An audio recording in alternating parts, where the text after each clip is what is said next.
Hello viewers, welcome to my show doctor Meenu's show. दोस्तों, आज का हमारा एपिसोड एक अवेयरनेस एपिसोड है। इस एपिसोड में हम उन बातों के बारे में बात करेंगे, उन प्रॉब्लम्स के बारे में बात करेंगे जो हम अक्सर फेस करते हैं और हमें समझ नहीं आता कि हम इन प्रॉब्लम्स के लिए किसको कंसल्ट करें। आज हमारे साथ जुड़े हैं एक senior orthopaedic surgeon doctor Sunil Kumar Gupta. Welcome to the show doctor Gupta. Thank you ma'am. और साथ ही हमारे साथ जुड़ी हैं senior consultant pathology doctor Chhaya Gupta. Welcome to the show ma'am. Thank you, Dr. Meenu. It's pleasure to be on your show. Thank you.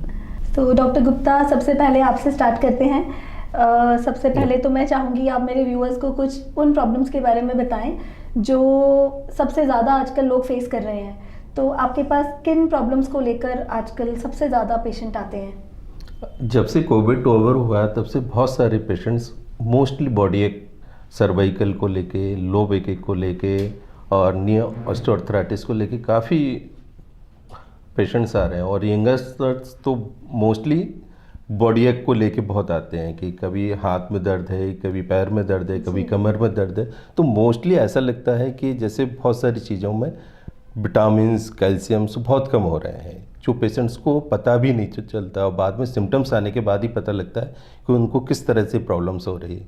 जब वो हम डॉक्टर्स के पास जाके कंसल्ट करते हैं तब उनके टेस्ट किए जाते हैं, तब जाके पता लगता है कि इनको इन सारी चीज़ों की कितनी कमी हो रही है। डॉक्टर गुप्ता, अक्सर देखा जाता है जब भी हमारा विटामिन लेवल लो आता है तो लोग अक्सर बोलते हैं ये तो सबका ही कम आता है और this is something normal just because everybody has low vitamin level, may be it is vitamin B12 और मे बी विटामिन D। तो मैं चाहूँगी आप मेरे व्यूअर्स को बताएं कि ये कम होने से प्रॉब्लम तो होने ही वाली है। बिल्कुल बिल्कुल। ऐसा तो नहीं है कि सबका कम है तो हमें नहीं, बिल्कुल ऐसा नहीं होना चाहिए। ऐसा इग्नोरेंस नहीं होना चाहिए। ऐसा हमारे मिथ बन जाता है कि ये तो सबका कम होता है, ऐसा नहीं होना चाहिए। बेसिकली हमें जाके ये पता करना चाहिए कि हमारे किस लेवल तक कम है। जब तक हम टेस्ट नहीं कराएंगे हमें पता नहीं पड़ेगा कि हमारे कितना कम है। आजकल तो इतने कम होते हैं कि लेस देन 10 विटामिन आते हैं, किसी का लेस देन 50 विटामिन B12 आता है। तो लेट्स से ये देखा गया है कि पेशेंट्स अवेयर ही नहीं है अपने हेल्थ के प्रति। जब वो सिम्टम्स आ जाती बॉडी में तब जाके वो डॉक्टर्स को जाके कंसल्ट करते हैं। मेरे हिसाब से जैसे उन्हें लगता है कि जरा से भी हमें कोई प्रॉब्लम आ रही बॉडी में, तुरंत डॉक्टर से कंसल्ट करना चाहिए और हमें प्रॉपर टेस्ट कराना चाहिए। तभी जाके हमें पता लगता है कि हमारी बॉडी किस लेवल पे विटामिन चल रहे हैं। एग्जाम्स ही नहीं होंगे तो पता कैसे चलेगा पढ़ाई? डेफिनेटली हमें जी। डॉक्टर गुप्ता, एक चीज़ और भी देखी गई है, स्पेशली जैसे अभी आपने मेंशन करा कोविड का, तो कोविड के बाद एक नया कल्चर जो बहुत ज़्यादा हो गया है अब, that is work from home. और टेक्नोलॉजी की वजह से जहाँ तक मैं समझती हूँ we are always glued with the phone, laptops और ये सिस्टम्स के साथ ही हम ज़्यादातर काम करते हैं। बिल्कुल। तो इससे क्या होता है, हमारा जो नॉर्मल बॉडी पोस्चर है वो भी सीधा नहीं होता। You don't find anybody sitting upright like this. Normally everybody is like this with the phone in hand. और उसकी वजह से मैक्सिमम प्रॉब्लम सर्वाइकल और बैक एक्स की जो है, अब ये सीन तो रहने ही वाला है क्योंकि अब तो यही लाइफस्टाइल है और यही तरीका है काम करने का। तो मैं चाहूँगी कि स्पेशली बिकॉज यंगस्टर्स इसके साथ ज़्यादा परेशान हो रहे हैं, तो मैं चाहूँगी आप मेरे व्यूअर्स को समझाएं और बताएं कि उन्हें क्या करना चाहिए इसके लिए। बेसिकली सबसे पहले तो हमें ये अपनी पोस्चर पर बहुत ध्यान देने की ज़रूरत है, क्योंकि आगे चल के यंगस्टर्स अभी से इन समस्याओं से जूझते रहेंगे ना, तो ओल्ड एजेस में ये परेशानी और बढ़ जाएगी। तो सबसे पहले हमें अपने पोस्चर पे ध्यान देना है। अगर हमें लगता है कि हमारे कुछ मोबाइल्स हैं, लैपटॉप्स हैं, हमें सही प्लेस पर रखना चाहिए और हम पोस्चर से प्रॉपर पोस्चर में रख के ही उनसे यूज करना चाहिए। अगर हम बैड पोस्चर से उसको यूज करते रहेंगे तो हमें ये प्रॉब्लम्स आगे बढ़नी है, कम नहीं होनी है। सो दैट्स मीन्स कि हमें पोस्चर का विशेष ध्यान रखना है। खासतौर से हमारे पोस्चर को लेके कई बार ऐसा भी होता है कि सर्वाइकल पेन्स बहुत कॉमन से हो गए, जो जनरली लोगों के पास में, अगर हम कभी सर्वाइकल पेन्स को लेके किसी जनरल पब्लिक से बात करते हैं, कोई भी अपने रिलेटिव से बात करते हैं, तो उनसे पूछते हैं कि सर्वाइकल, अच्छा कोई नहीं करना, पिलो मत लगाना। सो दैट्स मीन्स कि ये बड़ा मिथ है। बेसिकली हमें पोस्चर बिना जाने कि पिलो नहीं लगाना, ये हमें पता होना चाहिए कि हम किस पोस्चर में सोते हैं, किस पोस्चर में हम बैठे हुए हैं, तो हमें अपनी पोस्चर को विशेष ध्यान देना चाहिए। जब हम सीधे लेटते हैं हमें पतला पिलो लगाना चाहिए, जब हम करवट लेके लेटते हैं तो हमें कम से कम इतना पिलो लगाना चाहिए कि गर्दन हमारी टेढ़ी ना हो। Okay okay. So that's means कि हमें पोस्चर को विशेष ध्यान रखना चाहिए। जी जी जी। डॉक्टर छाया, मैं आपसे बात करना चाहूँगी, आपका जो स्पेशलाइजेशन है it is histopathology and cytopathology. तो सबसे पहले तो मैं चाहूँगी आप मेरे व्यूअर्स को ये बताएं, what is histopathology, what is cytopathology? Actually अगर हम इस ब्रांच के बारे में बात करें पैथोलॉजी एज सच, तो pathology is basically a scientific study of disease. तो इसमें कई ब्रांचेस होती हैं। जो ये मेरा area of expertise histopathology, cytopathology जो है it is related to tissue and cells. Okay. तो अगर हम बायोप्सी की बात करते हैं तो ये हिस्टोपैथोलॉजी है जी। अगर मैं सेल की स्टडी की बात करती हूँ तो ये साइटोपैथोलॉजी है। ओके। अगर मैं एक सेल को देख रही हूँ अंडर द माइक्रोस्कोप, वो साइटोपैथोलॉजी कहलाता है। अगर मैं सारी सेल्स को एक जोड़ करके एक टिश्यू बना दूँ, उसकी स्टडी को देखें तो वो हिस्टोपैथोलॉजी कहलाता है। जी जी। तो मैम अक्सर हम छोटे छोटे प्रॉब्लम्स के लिए, जैसे आपने अभी बात करी बायोप्सी की, तो जब भी किसी को कोई भी लंप होता है या छोटी छोटी कोई प्रॉब्लम्स होती है, may be it persist for a long time, तो डॉक्टर्स हमें टेस्ट के लिए advance test, you come in the advance test category, right? So वहाँ पे हमें डॉक्टर सजेस्ट करते हैं हमें बायोप्सी कराने के लिए, या which is very common FNAC। Yes जी। तो FNAC जो एक प्रोसीजर है, it is fine needle aspiration cytology. ये एक बहुत ही OPD बेस्ड टाइप का प्रोसीजर होता है and it just takes few seconds. कोई भी बॉडी में पैल्पेबल लंप हो, कोई गांठ हो, कहीं पे भी हो, गर्दन में है, ब्रेस्ट में है, हैंड्स, लेग्स, कहीं पे भी है, एब्डोमेन, कहीं पे भी है अगर, और वो पैल्पेबल है, फील कर सकते हैं हम उसको, तो ये प्रोसीजर उसके ऊपर किया जा सकता है and it just takes few seconds for the procedure.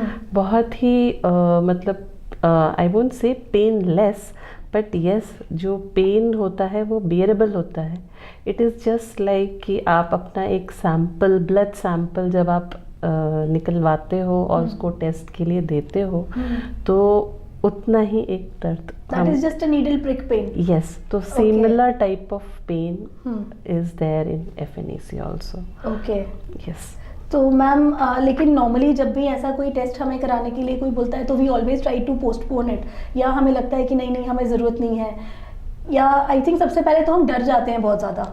तो इज़ इट नेसेसरी कि ऐसे टेस्ट जब हम कराते हैं, या ऐसा हमें जब कोई डॉक्टर बोलता है तो it has to be malignant और it has to be cancerous only? नहीं, ऐसा नहीं होता।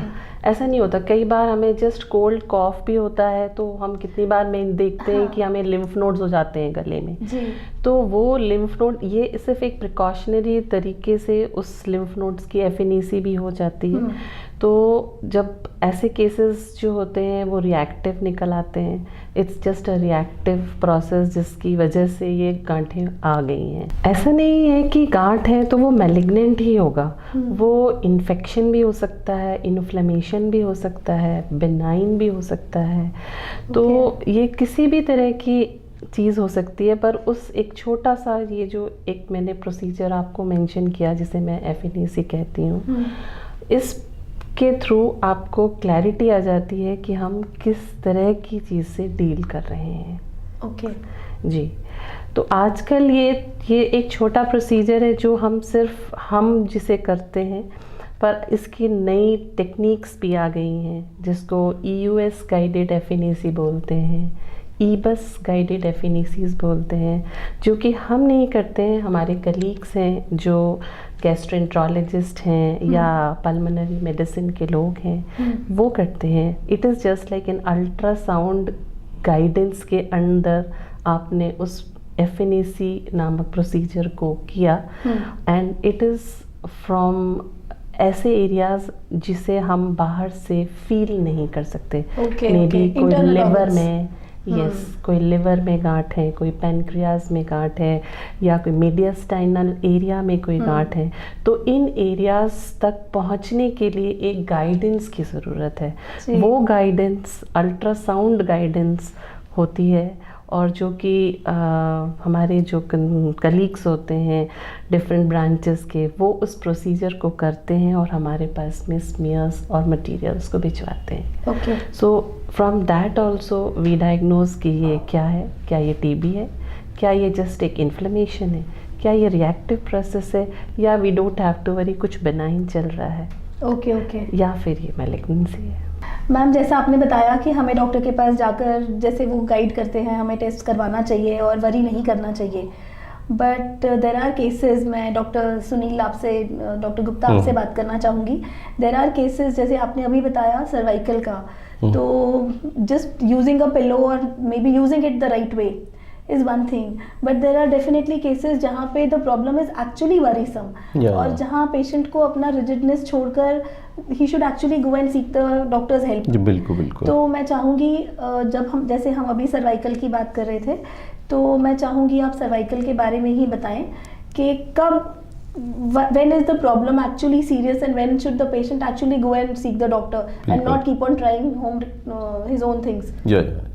बेसिकली जब हमें लगता है कि हमारा पेन पोस्चर मेंटेन करने के बाद में, कुछ हमें एक्सरसाइज करने के बाद में भी हमारा ठीक नहीं होता है, हमें कंटिन्यूस पेन बना रहता, और पेन बढ़ने के साथ साथ में हमें रेडिकुलोपैथी भी मिलती है। जैसे कई बार होता है सर्वाइकल पेन हमारे दोनों कंधों की तरफ भी आ जाता है। ये इसको हम लोग रेडिकुलोपैथी बोलते हैं। ये हमें बेसिकली हमें अवेयर करती है कि समथिंग रॉन्ग, कुछ ना कुछ अंदर चल रहा है, कोई नर्व है जो कि वहाँ पे कंप्रेस हो रही है, या हमारा गर्दन के जो हड्डियों की वर्टिब्रास हैं उनके बीच में कोई डिजेनरेटिव चेंजेस आ रहे हैं, या हमारी कोई मसल्स स्पाज्म हो रही है। सो तब आपको डॉक्टर के पास जाना चाहिए, प्रॉपर ढंग से उनको दिखाना चाहिए, जिससे वो उसको इन्वेस्टिगेट कर सके और उसका ट्रीटमेंट दे सके। Pain killer is a very good remedy and I think short and sweet, फटाफट एक पेन किलर खाओ और काम पे चलो। बिल्कुल बिल्कुल। तो this has become a regular practice जो नॉर्मली लोग करते हैं। बिल्कुल बिल्कुल। और do you think this is the right practice? और अगर हम पेन किलर खा के ठीक हो जाते हैं तो फिर लोगों को लगता है डॉक्टर के पास जाने की ज़रूरत क्या है? नहीं, बिल्कुल ये गलत प्रैक्टिस है। बेसिकली ऐसा नहीं करना चाहिए। पेन किलर से सिर्फ आप पेन को कुछ समय के लिए रोक सकते हो, आप अंदर की बीमारी को ठीक नहीं कर रहे हो। जो अंदर प्रॉब्लम्स चल रही हैं वो तो एज इट इज ही हैं। पेन से सिर्फ आपने सिम्टम्स को कुछ समय के लिए सप्रेस कर दिया, जिससे कि बीमारी को बढ़ने के लिए और टाइम मिल गया। दैट्स मीन्स कि सबसे पहले आपको इस तरह से लगता है आपको कंसल्ट करना चाहिए डॉक्टर्स के कि वो किस कारण से हो रहा है। जैसे कई बार होता है फीवर होता है, फीवर सिर्फ क्रॉसिन से आप सिर्फ फीवर को कम कर सकते हैं, लेकिन आप किसी जैसे डेंगू हुआ, मलेरिया हो, चिकन, जब तक आप इसकी प्रॉपर ट्रीटमेंट नहीं लोगे आपका ये ठीक नहीं होगा। तो दैट्स मीन्स कि हमें सिम्टम्स को सप्रेस नहीं करना है, हमें सिम्टम्स को, अगर सिम्टम्स आते हैं तो हम कंसल्ट करना चाहिए डॉक्टर से और इन्वेस्टिगेट करना चाहिए और फिर उसका प्रॉपर ट्रीटमेंट होना चाहिए। यहाँ मैं अपने व्यूअर्स को कहना चाहूँगी, खासकर यंगस्टर्स को, जब भी आपको कोई भी इस टाइप का पेन है, सर्वाइकल टाइप में भी, गले में, बैक में, गर्दन में, प्लीज़ पेन किलर्स ना खाएं। It is only going to give more time to the problem to aggravate. जैसे डॉक्टर ने बताया, आप go for a good guidance, go to an expert, take the right treatment, that is going to help you। अगर आप doctor Gupta से मिलना चाहते हैं, इनसे कंसल्ट करना चाहते हैं, इनके नंबर्स यहाँ स्क्रीन पर दिए जा रहे हैं, आप इनसे कांटेक्ट कर सकते हैं, बात कर सकते हैं।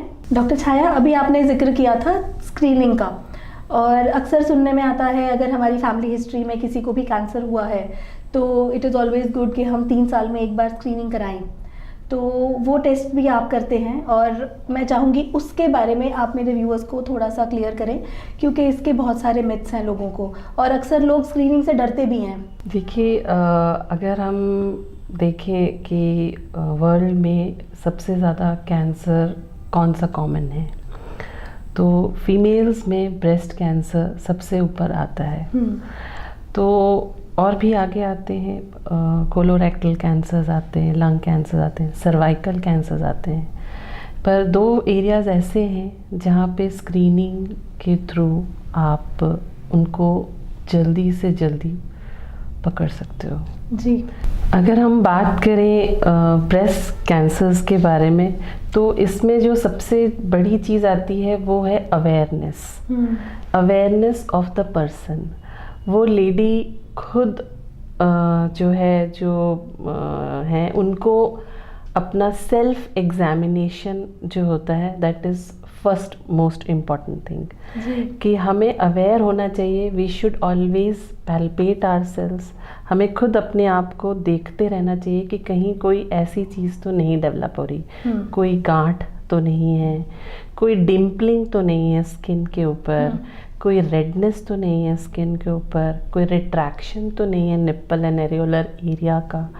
तो ये कुछ साइंस होते हैं जो कि हमें देखने के लिए मिलते हैं.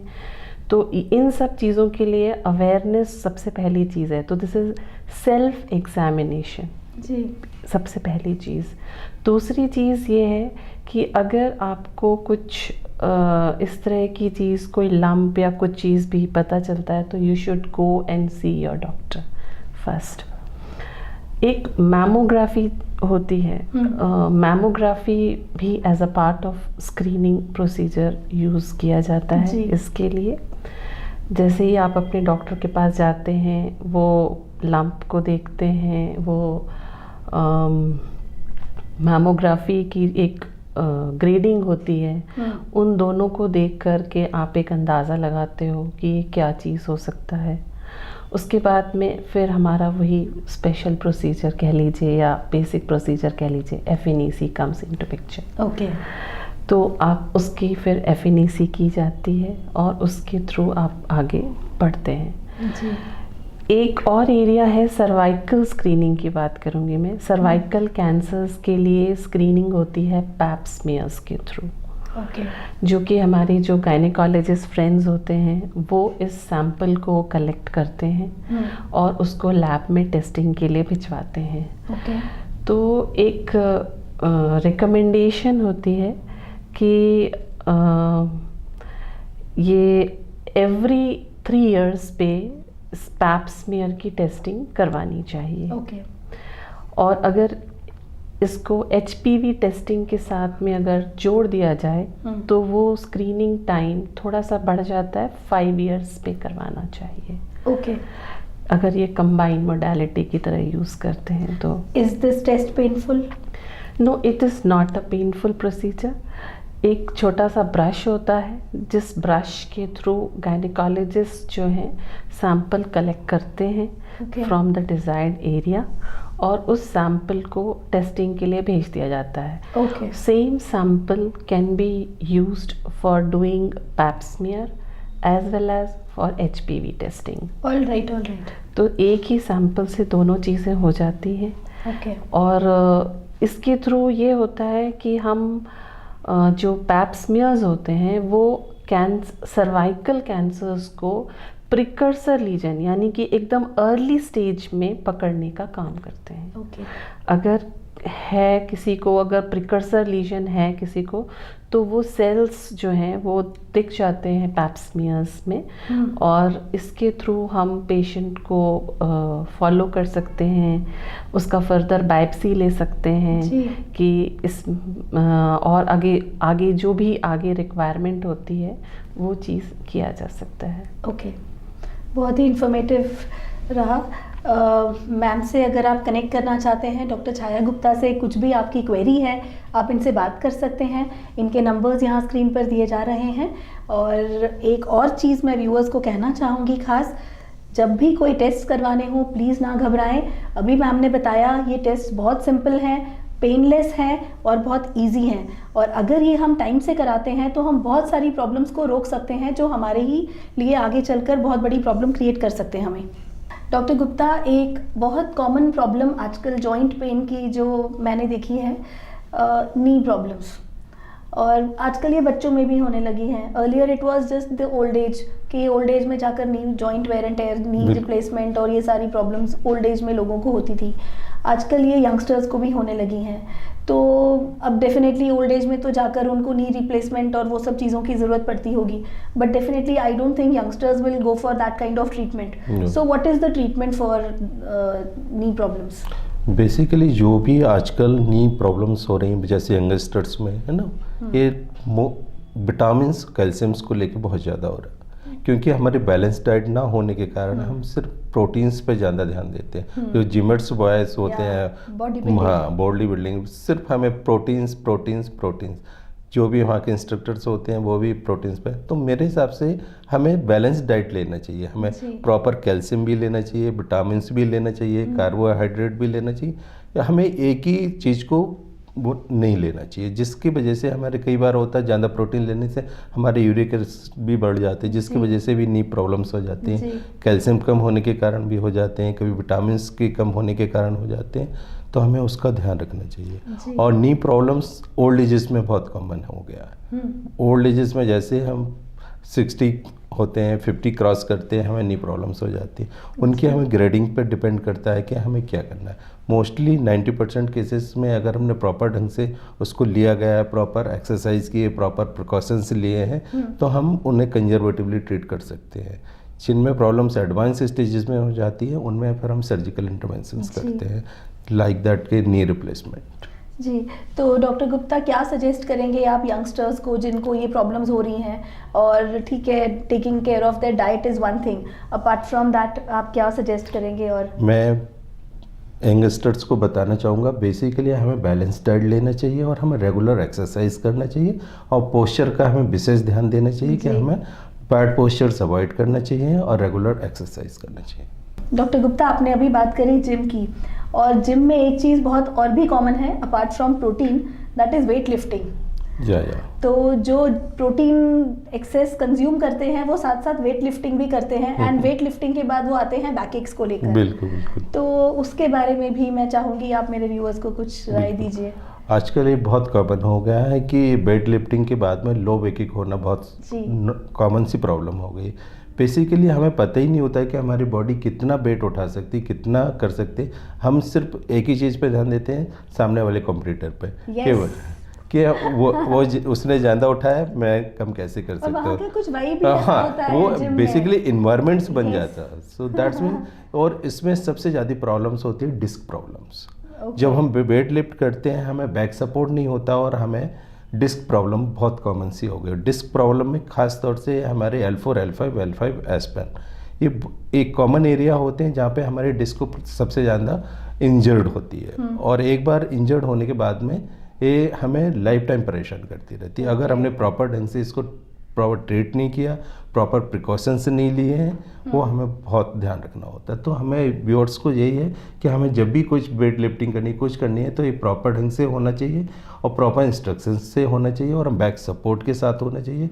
अगर फिर भी अगर आपको कोई प्रॉब्लम्स होती है तो आप एक्सपर्ट्स के पास जाके प्रॉपर इन्वेस्टिगेट कराइए। खासतौर से इसमें एक्सरेज, MRI बहुत इम्पोर्टेंट है।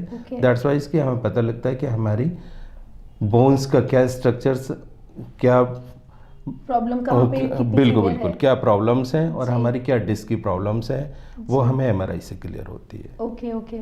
तो मैं यहाँ अपने व्यूअर्स को ये खास तौर पर बताना चाहूँगी कि ओवरडू ना करें, स्पेशली जिम्स जाकर। और अगर आप ऐसा कुछ करते हैं तो पेन किलर्स के पास जाने से पहले डॉक्टर्स के पास जाएं। Take the right advice and treat yourself. जाने से पहले मैं चाहूँगी आप मेरे व्यूअर्स के लिए कुछ ऐसे टिप्स दीजिए, कुछ उनको ऐसी गाइडलाइंस दीजिए जो उनके लिए बहुत बेनिफिशियल हो।